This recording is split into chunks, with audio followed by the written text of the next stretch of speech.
Ashamaar kafuunee daawwattootaa fi hordoftoota AGM akkam jirtan nageen rabbii guddaan bakkuma isin jirtanitti isinirraa haa jiraatu jecha aanolee global media irraa oduu guyyaa har'aa qabadhee isiniif dhiyaadheeti jira. Oduu kana kan gama keessan dhiyeessu an obboleessa keessan Tolchaa Hussein Maddaati. Oduu kennaa guyyaa har'aa keessatti Dr. Abiy Ahmed bakkoota Koishaa, Wancii fi Goraagor misoomsuudhaaf birrii biliyoona 4.2 akka walitti qaban beeksisaniiti jiru. Wanti kun maali? Mallayni kun maaliif walitti qabame? Eenyuuf walitti qabame? Eenyurraa walitti qabame? Waan jedhu gama keessan dhiyeessa. Gama biraatiin Suudaan ibsa Itoophiyaan baasteen hariiroo waliinii kan ganee fi arrabsoodha jetteetii jirti. Kun immoo rakkoo biyyoota lamaanii daran gara lolaatti kan ceessuudha. Itoophiyaa fi Suudaan wal haleeluudhaaf walitti gaarreeffataa jirti jechuudhaanis namoonni yaada kennan jiru. Isa kanas gama keessan dhiyeessina. Maahii irratti artistiin beekamtuun Kim Kardashian abbaa warraa ishee Kanye Westeen hiikuuf jedhameetii jira. Oduuwwan kanneen wal duraa duuban gama keessan dhiyeessa.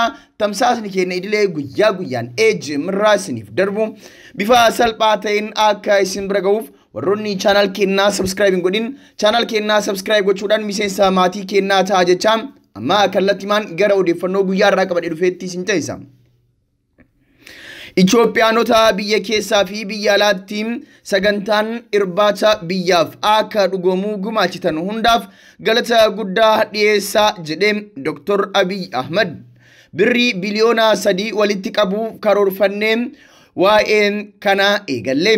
Sagantaan irbaata yookaan maaddii biyyaaf jedhu kana kan misooma biyyattiitiif oolu kan nuti walitti qabuudhaaf karoorfanne qarshiin Itoophiyaa birrii biliyoona 3 walitti qabuudhaaf karoorfannee hojii kana eegalle jedhe Dr. Abiy Ahmed. Isin immoo Koishaa, Wancii fi Goraagaraa misoomsuuf birrii biliyoona 4.2 akka walitti qabamu gootaniitu tokkummaadhaan bakka yaane ni geenya jechuudhaan Dr. Abiy Ahmed barruu kana karaa fuula Facebook isaatiin maxxanseetii jira. Mallayni kun maaliif walitti qabame? Birriin kun maaliif walitti qabame? Eenyurraa walitti qabame? Koishaan, Wancii fi Goraagaraan hoo maali waan jedhu gaggabaabsee gurra isin buusa. Akkuma baratame Dr. Abiy Ahmed arma dura maqaa magaalaa Finfinnee misoomsine jedhuun maaddii biyyaaf qopheessuudhaan mallaqa guddaa walitti qabuudhaan irbaanni namni tokko halkan takkaaf nyaatu isa wajjin gara qarshii miliyoona 5 irraa kan eegaluu fi isaa ol akka ta'e kan beekamu. Dr. Abiy Ahmed paarkii Shaggarii fi Inxooxxoo mallaqa kan akka bifa kanaan guureen ijaarsisuun isaa ni yaadatama. Paarkiin Shaggar guyyaa irraa magaalaa Finfinnee keessatti bakka bareedinaan ija namaa hawwatu ta'ee jira. Akkasumas Inxooxxoonis akkasuma.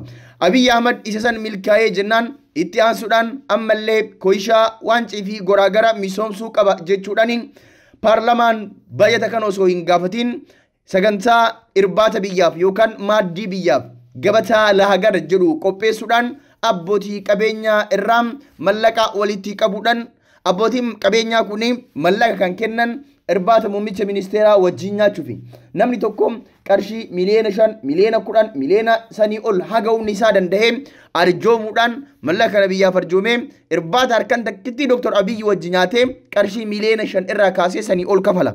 San booda mallayni walitti qabamu kun biyyaaf oolaa kan ammaa Koishaa, Wancii fi Goraagoraa misoomsuuf oolaa jechuun dubbataniitii jiru. Mallayni kun abbootii qabeenyaa irraa kan walitti qabame yoo ta'u mallayni amma walitti qabame kun Koishaa, Wancii fi Goraagoraa misoomsuuf akka oolus beekameetii jira. Ministeerri muummee Abiy Ahmed kun qaamolee iddoowwan akka Wancii, Goraagoraa fi Koishaa bifa agarsiisaan akka dhiyaatuuf gahee isaanii bahan sagantaa kanarratti galateeffataniitii jiru. Yeroo dheeraadhaaf hawwiin eegamaa kan ture sagantaan maaddii biyyaaf iddoowwan 3 guyyaa har'aa agarsiisaaf banaa ta'uun ministeerri muummee Dr. Abiy Ahmed karaa fuula Facebook isaanii irratti gara akkuma jalqaba isin himne eeraniitii jiru. Heddumina keenya, aadaa keenya, hambaawwan seenaa fi qabeenyi uumamaa keenya bara badhaadhinaatti nu ceesa jechuudhaan Dr. Abiy Ahmed dubbateetii jira. Egaan kun kanaan osoo jiru oduu kennaa gama biraatti yoo ceene mootu Suudaan ibsa Itoophiyaan baasteen hariiroo waliinii kan ganee fi arrabsoodha jette. Suudaan ministeera dhimma alaa Itoophiyaa ibsa kamisa darbe baase keessatti himannaa fi qeeqa ishee irratti dhiyaate mormuun deebii kennite. Ministeerri dhimma alaa Suudaan ibsa mataa duree Suudaan lafa ishee irratti birmadummaa ishee dabarsitee hin kennitu jedhuun sanbata baaseen ibsi Itoophiyaan baastee hariiroo seenaa qabeessa biyyoonni lamaan waliin qaban kan ganee fi arrabsoo dhiifamni hin godhamneefidha jechuun maddi oduu biyyattii Suunaa jedhamu gabaaseetii jira. Taajjabaa asirratti Suudaan akka jettetti hariiroo biyyoota lameenii waliin qaban kan ganee fi arrabsoo dhiifamni hin godhamneefidha jechuusaa maddi oduu biyyattii Suunaa jedhamu gabaase. Sadaasa darbe Suudaan lafa bajjii qonnaan bultoota Itoophiyaa irra turan kan kooti jechuun erga fudhatteen booda atakaroon uumamuun isaa ni yaadata.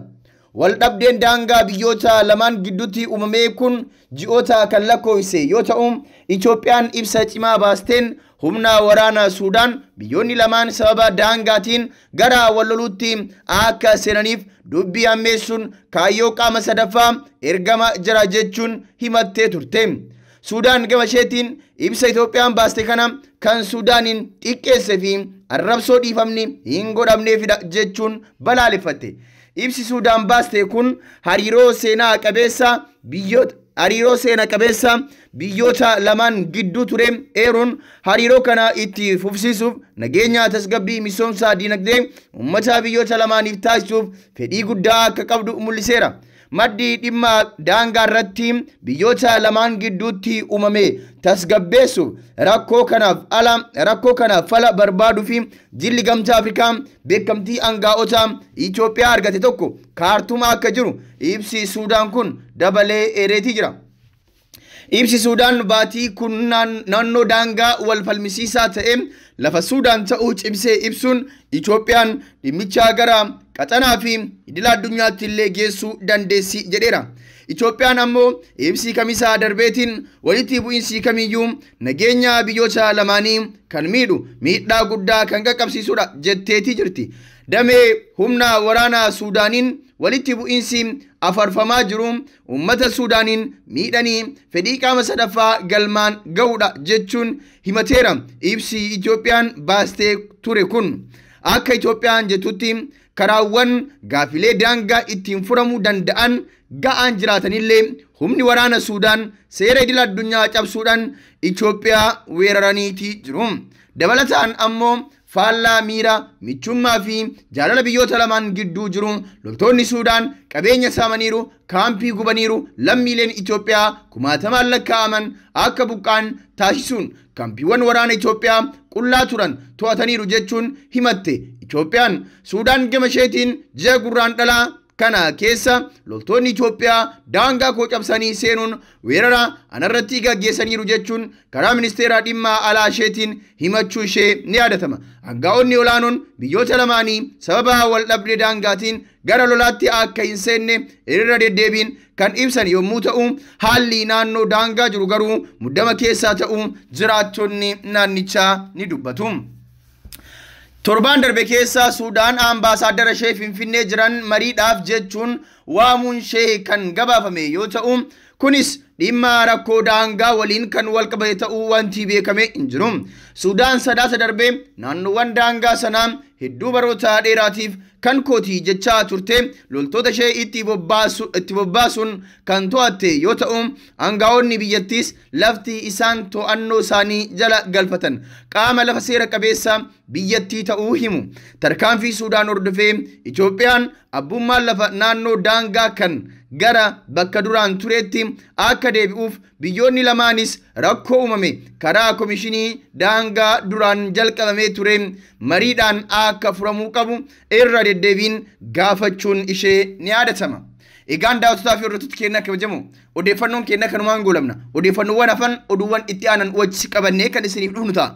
Daawwattoota fi hordoftoota keenya kabajamoo oduun keenya kanumaan raawwataa oduu biraatiin immoo deebinee hanga wal garuutti nagaan nuuf tura. Waliif International Cargo Ilmaan Oromoo biyya Ijiptii fi guutuu addunyaa keessa jirtan hundi keessumaayyuu kanneen biyyoota Arabaa keessa jiraattan barbaree, daa'ima, dhadhaa, faaya aadaa fi meeshaalee gosa barbaadanii biyyarraa fidachuu fi gara biyyaa erguu yoo barbaaddan haalli mijataan jiraachuu aaga isin dhageessifna. Waliif International Cargoon tajaajila amanamaa fi qulqullina qabuun gatii madaalawaa taheen meeshaa gosa barbaadanii guyyoota 3 hanga 7 keessatti biyya keessanitti hanga maatii keessanii deemee maatii keessan biraan isiniif dhaqqabsiisa. Maarree koottaa irraa fayyadama. Teessoon kenna biyya Ijipt magaalaa Kaayiroo Maadii Daandii Ahmad Zakii Shaaraa Tuutaa irratti argamna. Odeeffannoo dabalataatiif duwwaa 20 11 47 duwwaa 1 50 35 yookaan duwwaa 20 11 57 83 39 33 haloo jechuu dandeettu. Waliif International Cargo.